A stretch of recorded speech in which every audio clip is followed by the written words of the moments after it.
नमस्कार, मी डॉक्टर पूनम. आज आपल्याला अ, जर खरंच मी आज एक संवाद तुमच्याबरोबर साधते आहे. तर तो संवाद आहे की आपल्याला जर जिंकायचं असेल तर आपल्याला पॉझिटिव्ह थिंकिंग किती जरुरी आहे ह्या विषयावर मी आज तुमच्याबरोबर बोलणार आहे, चर्चा करणार आहे. तर तुम्ही मला एकच सांगायचं की मला कमेंट्स करून सांगा की किती जरुरी आहे पॉझिटिव्ह थिंकिंग. मी तर 100% मानतेच की पॉझिटिव्ह थिंकिंग असेल तर माणूस काहीही करू शकतो. जर आपल्याला जिंकायचं असेल, मोठं व्हायचं असेल, पुढे जायचं असेल, तर नेहमीच आपण पॉझिटिव्ह थिंकिंग केली पाहिजे. तुमच्यात करण्याची धमक असो नसो, तुमच्याकडे पॉवर असो नसो, पण विचार करण्याची पॉवर तर देवाने तुमच्याचकडे दिलेली आहे. आणि जर तुम्ही विचार जर पॉझिटिव्ह केलात, तर मग सगळ्या गोष्टी आपोआपच तुमच्या मनासारख्या घडायला लागतात.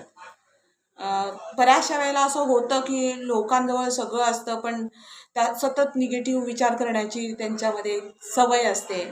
हे होणार का, ते होणार का, हे नाही झालं तर, हे असं झालं तर, ते तसं झालं तर, म्हणजे इतकं निगेटिव्ह विचार करतात की त्यांचं काम सुरू व्हायच्या आधीच बंद होतं. बऱ्याच वेळेला असं होतं आणि माझा अनुभव आहे, मी बघितलेलं आहे लोकांना की त्यांच्याकडे सगळं आहे पण विचार करण्याची पद्धत नाही आहे. तर मित्रांनो, मैत्रिणींनो, मी एकच सांगेन की नेहमी जेव्हा जेव्हा तुम्ही तुमच्या शाळेमध्ये असा, तुमच्या कॉलेजमध्ये असा, तुमच्या करिअरमध्ये ज्या पीकवर असा, तुम्हाला पॉझिटिव्ह थिंकिंगच करावी लागेल.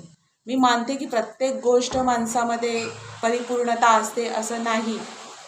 काही गोष्टी कमी पडतात, काही गोष्टी असतात. एखादा तुम्ही बिझनेस करताना, काम करताना सगळं परिपूर्णता नसते तुमच्याकडे. तरीसुद्धा मी तुम्हाला इतकं सांगेल की जर पॉझिटिव्ह थिंकिंग केलात तर बऱ्याचशा गोष्टी सुकर होतात. तुम्हाला येणारं टेन्शन आपोआप रिलीज होतं.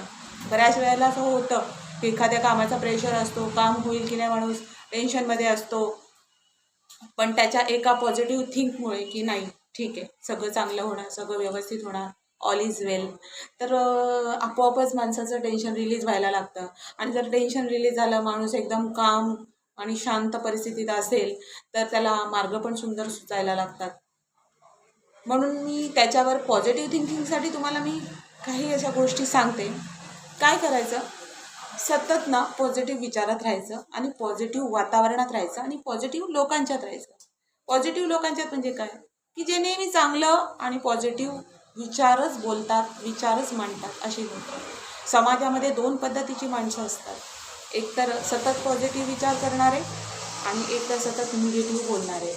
कुठल्याही गोष्टीला ह्या कसं होणार, काय डोकं चालतं तुझं, हे असं कधी होणार का, ते आपला पण सेल्फ कॉन्फिडन्स लूज करतात. आपल्याला सुद्धा तुला काय जमणार आहे, तू काय करणार आहेस, एवढ्यांनी केलं त्यांना नाही झालं, तुला काय होणार आहे, असं बोलून आपला कॉन्फिडन्स लूज करतात. म्हणून अशा निगेटिव्ह लोकांच्यात राहायचंच नाही आपण. नेहमी पॉझिटिव्ह थिंक करणाऱ्या लोकांच्यातच राहायचं. म्हणजे काय की कुणी भले काही असो, आपण त्या व्यक्तीच्या सानिध्यात बसलो तरी काय चाललंय तुझं काम, मग मी असं असं काम करतोय असं तुम्ही म्हणाल, मग तेव्हा ओके ओके, तुमचं काम नक्की होणार, तुम्ही सक्सेस होणार, तुम्हाला तुम्हाला मिळेल सगळं व्यवस्थित, असा बोलणाऱ्या लोकांच्या सानिध्यात राहायचं.